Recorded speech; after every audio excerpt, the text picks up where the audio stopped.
CM Rabri Devi का बहुत बड़ा बयान, बंगले पर और भी अधिक बवाल बढ़ गया है। आवास खाली करने पर राबड़ी देवी ने बड़ा बयान दिया है। उन्होंने कहा है कि किसी भी कीमत पर बंगला मैं खाली नहीं करूंगी।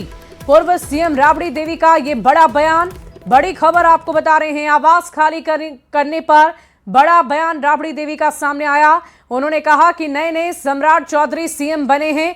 और देखिए, इस वक्त हमारे साथ राष्ट्रीय आरजेडी से एजाज अहमद हमारे साथ जुड़ रहे हैं। और एजाज जी, देखिए, राबड़ी देवी खुलेआम चैलेंज कर रही हैं, चुनौती दे रही हैं, लेकिन जो प्रक्रिया कहती है उसके अनुसार नवंबर में ही उन्हें नोटिस भेजा जा चुका था। तो आखिर क्यों इस तरह की बातें उनकी तरफ से की जा रही है? देखिए, सबसे पहले जो प्रक्रिया की आप बात कर रही है, तो आपको भी पता है, पूरे बिहार वासी को पता है कि 5 देश रत्न मार्क तारांकित था उप मुख्यमंत्री के लिए। मुख्यमंत्री जी ने अपने पद का किस तरह से सदुपयोग या दुरुपयोग किया है, यह स्पष्ट रूप से दिख रहा है कि उस 5 देश रत्न मार्ग को मुख्यमंत्री निवास में मिलाने का काम किया। आखिर कारण क्या है?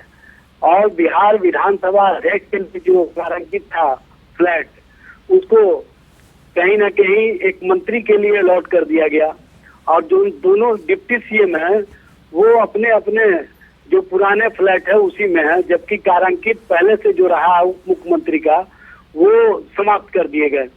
तो इस तरह से सरकार में बैठे हुए लोग कहीं ना कहीं नियमों का उल्लंघन कर रहे हैं। सरकार में बैठे हुए लोग अपने स्तर से जिस तरह से कार्य कर रहे हैं वो तो दिख रहा है, बताने की आवश्यकता नहीं है।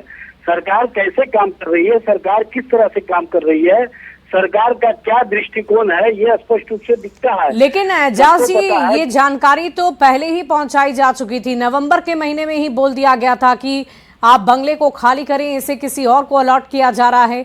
तो ये आखिर किस तरह की तानाशाही है? खुलेआम चैलेंज करना कि फोर्स भेज दीजिए, फिर भी हम खाली नहीं करेंगे। आप जो ये वर्ड इस्तेमाल कर रही है तानाशाही का, सबसे पहले तो इस वर्ड को आप वापस लीजिए। तानाशाही नहीं है, लोकतंत्र या लोकतांत्रिक प्रक्रिया है। और लोकतंत्र में नोटिस का मतलब ये नहीं, लेकिन मैं अपने शब्द को वापस इसलिए नहीं ले सकती एजाज जी, क्योंकि उनके जो तेवर हैं, आप टीवी स्क्रीन पर खुद देखिए ना, राबड़ी देवी किस अंदाज में बात कर रही है, किस तरीके से बात कर रही है। वो मीडिया की तरफ से दिए गए माइक को भी वो हटा रही है, फेंक रही है। तो ये इसे क्या कहते हैं? ये किस तरह का तेवर है? पत्रकार को ऐसी भाषा से बचना चाहिए। एजाज जी, मैं अपनी भाषा पर बिल्कुल कंट्रोल रखी हुई हूँ, बिल्कुल कंट्रोल है। लेकिन जिस तरीके से जो प्रक्रिया है उसे फॉलो करना आपकी भी जिम्मेदारी बनती है।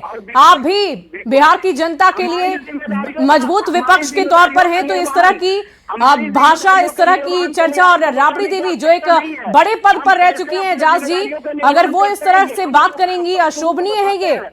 और सबसे पहले तो आपको मुख्यमंत्री जी से और भारतीय जनता पार्टी से और जो बिहार में एनडीए के प्रतिनिधि हैं उनसे पूछना चाहिए कि। और देखिए, हमारे साथ जेडीयू से अनुप्रिया पटेल जी जुड़ी हुई हैं, वही आपके सवालों का जवाब देंगी, क्योंकि मुझसे आप बात करने के वक्त नजर नहीं आ रहे हैं। एजाज जी, शायद आपकी आवाज अगर आप तक मेरी पहुंच रही होगी तो अनुप्रिया जी आपके सवालों का जवाब देंगी।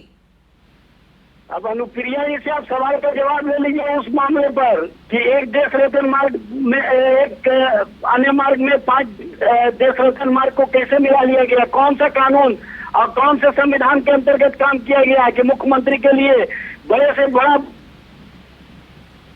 अनुप्रिया जी, अगर आप तक आवाज पहुंच रही है तो एजाज जी की बातों का जवाब दीजिए। वो कह रहे हैं कि सरकार में बैठे हुए लोग ही बंगले नहीं खाली कर रहे हैं, तो हम क्यों करेंगे? देखिए, आदरणीय राबड़ी देवी जी जो बिहार के पूर्व के मुख्यमंत्री रही हैं और वर्तमान में विपक्ष की नेता है, लेकिन जिस आवास खाली करने पे जिस तरह का बर्ताव और जिस तरह की व्यवहार और जिस तरह की भाषा का उन्होंने इस्तेमाल किया है, यह निश्चित तौर पर दर्शाता है कि यह विपक्ष में बैठने के कारण ये मानसिक रूप से परेशान है और जिस तरह की स्थिति है, और वो विपक्ष की नेता है, उनकी भाषा मर्यादित होनी चाहिए। क्या मैसेज देना चाहती है? और हम तो ये उम्मीद कर रहे, इनके व्यवहार से हमें तो ऐसा प्रतीत हो रहा है कि आने वाले समय में इनके जितने भी दल के विधायक हैं इसी तरह का व्यवहार करेंगे। आप मुख्यमंत्री रही हैं, आपको पता है कि क्या कानून व्यवस्था होती है, और ऐसा नहीं है कि आपको बाहर निकाल दिया जा रहा है, आपको नए आवास आवंटित किए जा रहे हैं। और मुझे जहाँ जानकारी है, एजाज जी को भी जानकारी है, जिस आवास में रह रही है उससे बड़ा ही आवास मिल रहा है, लेकिन जिस हट धर्मता और व्यवहार वो दिखा रही है, पूर्णतः दिखता है कि विपक्ष में होने के कारण लगातार 2 दशक से विपक्ष में होने के कारण लालू परिवार जो है वो परेशान है और अपने गलतियों पे वो गलतियों से सीख नहीं रहा है और एक नई गलती करते चली जा रही है। और जिस तरह से व्यवहार उन्होंने